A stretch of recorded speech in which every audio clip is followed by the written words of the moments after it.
What's up, guys? Lewin here at Garageband and Beyond. Welcome back. Today we're going to be talking about the 5 biggest mistakes that I see happening when people are sending me tracks to record. And don't forget, I do mix songs for people. If you're curious about that, check out garagebandandbeyond.com. There's a mixing inquiries page there.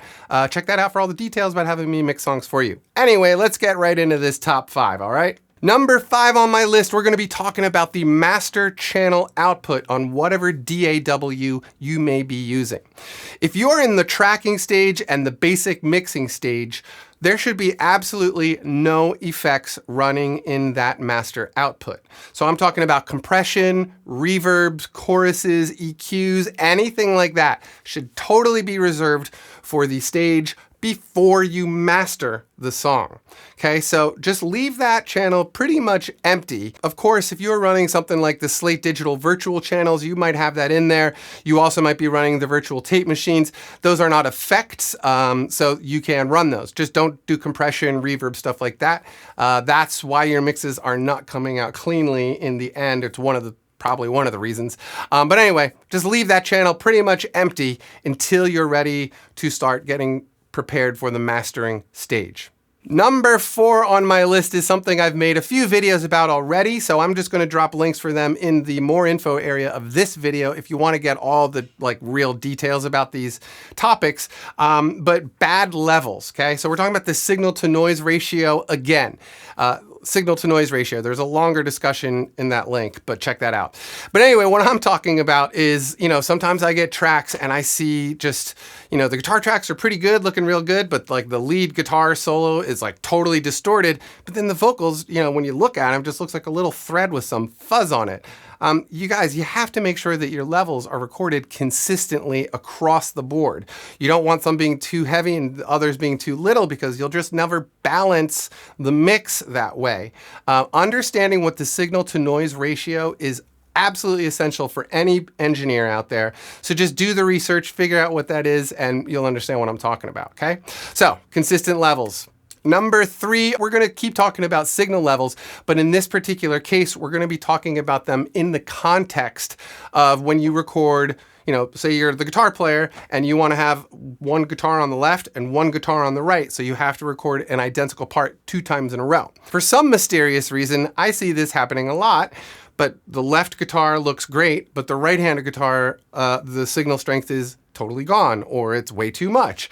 Again, keeping these things consistent, especially for this left and right panning trick, those recordings have to be the same. If one is hotter than the other, you're never going to get those balanced properly, you're never going to get the tones right, and you're going to lose the entire effect of doing that awesome left and right recording because it just gives you that big open space, it gives you that sort of live feel on acoustic guitars. It's a very common and very cool trick, but if the recorded signal level is not consistent, you'll never get it right, okay? So just make sure that those are consistent. That's it. Number 2 on the list as we start climbing up to the more important / more common stuff is reverb and the overusage of reverb. I see this happening a lot. So in this case, I'm going to talk about, say you are using a bunch of backup vocals in the chorus section. So let's say you have 8 sections or 8 different parts or 6, whatever it may be. What I assume is happening is people will record, one of the parts and they'll put effects and they'll do their thing. And then they just sit there and hit duplicate track, duplicate track, duplicate track. And they get a bunch of the same tracks stacked on top of each other. But that means that that same exact reverb is getting stacked. Bam, bam, bam, bam, bam, bam. Absolutely, positively do not stack a big heavy reverb one on top of the other. That thing is going to be super washed out. There's going to be no definition to the part. You're never going to really get the left and right thing going properly. The low voices, if they have too much reverb on them, they're just going to wash the entire thing out. So it's important to understand where the reverb belongs and what channels should be totally dry. In this particular context of a big backup chorus section, I usually use a lot of reverb, not a lot of reverb, but the majority of the reverb will go on the highest vocals fills, because those are always the ones that poke out of the mix the most, and those are the ones that push the reverb the most. So it really helps create that environment that the reverb is trying to create. But if you have them exactly the same across every track, it's just going to be a disaster. Don't do it. Use reverb sparingly and understand where it should be, and get rid of it on the tracks that it doesn't need to be. Number one on my list is something I've been seeing for years, and a lot more lately in the projects that I've been receiving, but letting your sections fade out. So it doesn't matter if you're going between a verse and a chorus, or if it's just the last hit of a song. If you're the drummer, you're the bass player, the piano player, guitar player, if you hit that last note, let that thing ring all the way till the end. If you're the engineer with your finger on that stop button, do not stop the recording as the instrument is fading out. This is why you have bad fades at the end of your songs, because you're not letting your instruments ring out.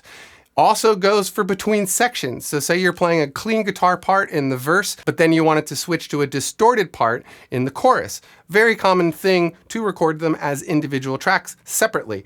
But when you hit that last chord of the verse, let it ring out, okay? That, if you're not doing that, that's probably why your sections sound choppy when they go from, verse to chorus. If the guitar part's all clank, if it stops too early, it's gonna sound unnatural, because that's not what you would do in a normal song. You would continue playing. But to get those sections to blend together properly, just make sure you gotta let that last hit ring out. That's it. Real super simple thing to do, but unbelievably common thing that I see is those bad fades, and it kills me, because getting a good fade out is a really tough thing to do anyway, and if you don't have something fading out just naturally, it's very hard to get a good one. I think that's it for today. Those are the top 5 mistakes I see people making on their basic home recordings, and I hope that they helped you, and I hope you enjoyed the video. Please hit the subscribe and the like and the share buttons and all those things, because that helps my channel grow, and I really, really appreciate it when you guys do that for me, because I've been doing this for 7 years and I still want this thing to grow. So, and check out all the other videos I've made here on Garageband and Beyond. I'm one of the longest running channels in the genre, and I love that you guys have been supporting me all these years.